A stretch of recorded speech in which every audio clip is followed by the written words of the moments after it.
கொஞ்சம் நின்று நிதானமாக கும்பிட்டுடுங்க, உட்காருங்க. அப்படியே நம்ம மக்கள் எல்லாம் பாருங்கள், தமாசாக இருக்கும். அந்த கோவில் கியூ பார்த்துருக்கீங்களா? ஆண்கள் பெண்கள்னு அதுலேயே தெரிஞ்சிடும் சார். ஆண்கள் கியூ பார்த்துருக்கீங்களா? ஆம்பளைங்களாம் க்யூவில் அமைதியாக நிற்பான், வீட்டில் இருக்கிற மாதிரியே உம்முன்னு இருப்பான், மனசுக்குள்ளேயே வேண்டிப்பான், ஆண்டவா அடுத்த பிறவின்னு ஒன்று இருந்தால் நாயாவாக இருக்கட்டும் நதியாவது இருக்கட்டும், ஆம்பளையாக பிறக்க வானப்பா. என் ஒய்ஃபுக்கிட்டேருந்து எங்கள் அம்மாவை காப்பாற்று, எங்கள் அம்மா கிட்டேருந்து என் ஒய்ஃபை காப்பாற்று, அந்த ரெண்டுத்துக்கிட்டேருந்து என்னை காப்பாற்று வேண்டிப்பான். இந்த லேடிஸ் கியூ பார்த்துருக்கீங்களா சார்? அவங்களுக்கு இந்த நகை கடை, புடவை கடை, கோயில் கியூ எல்லாம் ஒன்று தான்.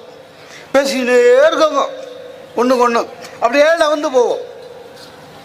பிரார்த்தனை அர்ச்சனை இது பார்ப்போம், கற்பூர தட்டு காமிக்கிறாங்களே, பேசிக்கிட்டே இருக்கோம். ஐயர்கிட்டே பேசுவோம், என்ன சாமி போன வெள்ளிக்கிழமை காணோம் ட்ரான்ஸ்ஃபர் பண்ணிட்டாங்கன்னு நினச்சேன் அப்படின்னாரு. அவருக்கு பக்குன்னு இருக்கும், ஏற்கனவே அவர் ட்ரான்ஸ்ஃபருக்கு எதிர்பார்த்துனுக்கிறாரு.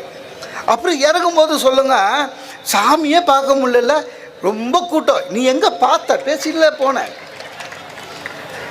சார், நம்ப மாட்டீங்க. அன்றைக்கி நான் பார்த்தேன் சார், அம்மன் கோயிலுங்க, வெள்ளிக்கிழமை. ஒரு அம்மா என்ன பண்ணியிருக்கு, வீட்டுக்கு தேங்காய் வாங்க போயிருக்கு சட்னிக்கு. போகிறதான் போதும் அம்மனுக்கு உடச்சிடலான்ட்டு உள்ளே வந்துக்குது போல இருக்குது.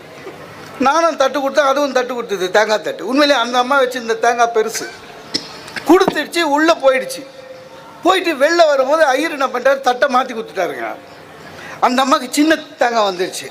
அதாவது பக்தி நெறி வளர்க்குறவங்க அவங்க கோயிலுக்கு உள்ளே எது போனாலும் வெளியில் வரும்போது பிரசாதம் ஆகுது, தேங்காய் மாறினா என்னங்க, அது அவங்களுக்கு கிடைச்ச அருள்னு நினைக்க வேண்டியது தானே. வாசப்படிக்கிட்டே நின்றுக்குச்சு அங்கே. ஐயரே என்ன தேங்காய் மாறிடுச்சுன்னு அவர் பயந்துட்டார். இல்லைம்மா கூட்டம் ஜாஸ்தியாக இருந்தால் 30 ரூபா தேங்காய் உனக்கு அடையாளம் தெரியாதா?